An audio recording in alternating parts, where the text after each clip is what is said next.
3 years ago, I walked out of a high-paying white-collar corporate job. Good salary, benefits, pension, the whole thing. And I traded all of it to go play cover songs in bars. I was 51 years old. And if you're thinking that sounds either incredibly brave or incredibly stupid, I'll save you the suspense because I would do it again tomorrow. But not for the reasons that you might think, because nothing worked out the way that I expected. So I'll give you a little bit more detail about what exactly I walked away from, because I think people hear that quit your job and follow your dream story and they imagine some kind of melodramatic movie scene, the hero walking away from the big explosion. That's not what this was. I was a senior systems administrator for a large organization. I was good at it, certainly not passionate about it, but good enough to be responsible and trusted enough to manage it for over a decade. Now here's the part that made it so hard to leave. It wasn't just a job. It was my version of doing the right thing. My father was a jazz guitarist, and a really great one. And he put that guitar down to make a paycheck and raise a family. I watched him do it. And eventually, without even realizing it, I did the exact same thing. I had a wife, 2 young daughters, and 2 elderly seniors all under one roof, a multi-generational home that needed money. So I just sat in that chair, in that small office, year after year, because that's what responsible people do. It was my own version of what my father did. And just like my dad, I was slowly disappearing in the process. Now, before that corporate world, I had a whole other life. I spent 5 years in video game production, game development, localization, sound engineering, multidisciplinary project team management. I loved it so much that I burnt out completely. And when that burnout finally cleared, instead of going back to something creative, I followed my father's playbook. I got the safe job, and I stopped playing music entirely. On the surface, it all seems great. You have the job, you get the salary. What could be wrong? You have the house and the car and the 2 kids, and you're absolutely miserable. I was overweight. I wasn't sleeping. I'd started developing back pain. And my daughters were growing up watching their dad come home exhausted from a job that I truly didn't care about. That went on for around 13 years. The moment that I decided to quit, there was no boldly walking into the boss's office, slamming down the resignation letter. It was more like a feeling of slowly crumbling and falling to pieces in my mind. The gap between who I was at work and who I knew I was supposed to be just kept getting wider and wider, until one day I realized if I don't fix this, if I don't close this gap, one of these 2 guys is gonna die. And the one who still loved the idea of playing music was losing, and almost fully ready to throw in the towel for good, in the most serious way possible. So I quit. No backup plan, no months of savings to cushion the transition, no smart decision-making whatsoever. No, just I'm done pretending that this is a life. That's when I went from a predictable paycheck to hustling for every single gig. Learning which venues pay on time, which ones you have to chase after for weeks, remembering how to own a stage as a solo entertainer on a Tuesday night, and how to find reliable backup players to make sure that that packed Saturday gig goes off without a hitch, and being really unpleasantly reminded that gigs pay around the same thing as they did 20 years prior. And also rediscovering that the live music circuit in 2023 was just a shadow of what it used to be 20 years before.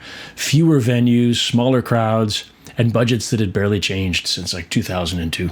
I went from being financially comfortable and spiritually dead to being financially terrified, completely alive, and really scared all at once. I was finally starting to feel that adrenaline of being alive again, but man, there was nothing comfortable about it. Now, here's something that I don't hear a lot of people talking about in the quit your job and follow your dream stories that I've seen so many times. The cost. I willingly gave up financial security, not temporarily, not as a life phase or some kind of test or experiment. I fundamentally changed my relationship with money.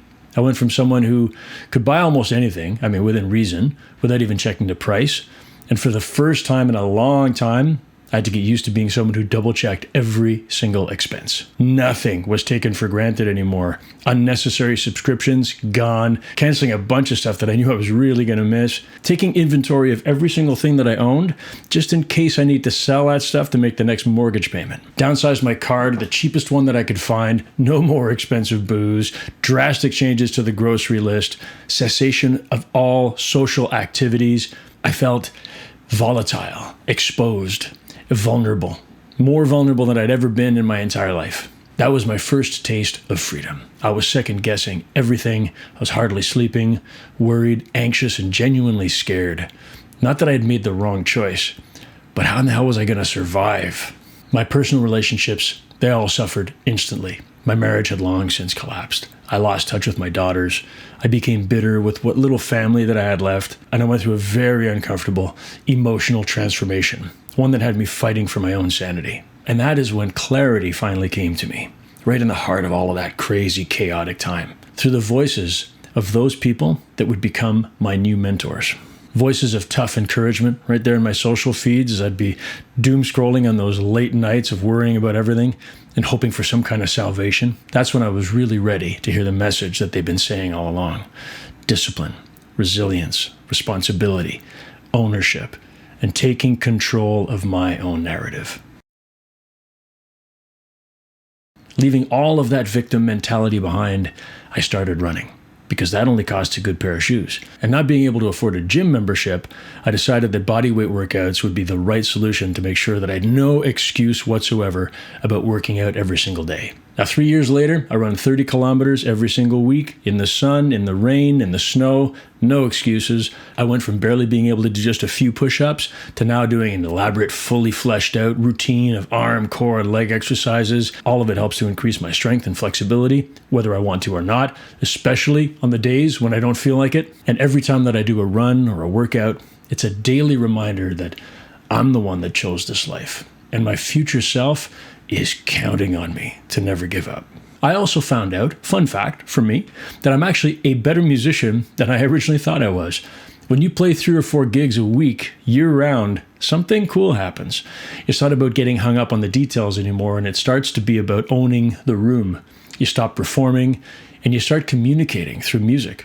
I've learned more about my vocals and playing acoustic guitar in the last 3 years than I've ever learned in my entire life. I've managed to build something valuable. It's a strange kind of small business. It's more like an ecosystem, multiple lineups and band configurations, a private studio that's been my home base through all of this stuff, and an elite crew of some of the best session musicians in all of Montreal, maybe even in Canada. So as a full-time musician who rediscovered quickly that the industry is not coming to save anybody, I knew I was on my own to build what I needed to thrive and survive with creative pride, baby. And now I'm making this video, which means that I'm still in the game, still building, still discovering new worthy challenges, always hungry to learn, and figuring out cool ways of advancing my goals while helping to support the allies and the incredible community around me. So was I right? Absolutely, without a shred of a doubt. But, and this is the part that I need to say out loud, I should have done it years earlier, maybe even decades. Every single year that I spent in that administrative corporate chair, telling myself it was the responsible thing to do, telling myself this is what good fathers do, was another year after year that I was repeating my dad's exact mistake while convincing myself it was a virtue. My father gave up his incredible talent on jazz guitar to raise me. I gave up music to raise my daughters. And both of us, with the absolute best of intentions, slowly lost ourselves in the process.